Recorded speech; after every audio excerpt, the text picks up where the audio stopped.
Across the United States, the deadly bird flu virus is making headlines, but why is it spreading so rapidly?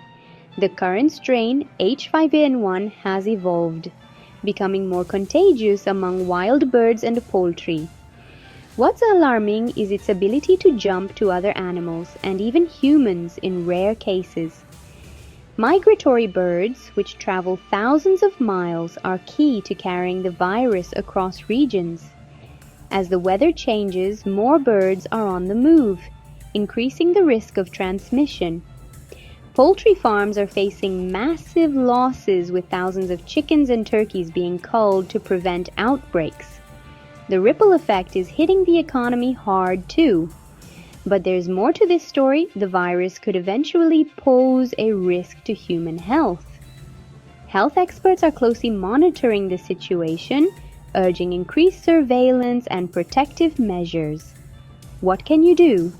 Stay informed, avoid contact with sick or dead birds, and report any unusual bird deaths to local authorities. Keeping track of this outbreak isn't just for bird lovers, it's essential for public health.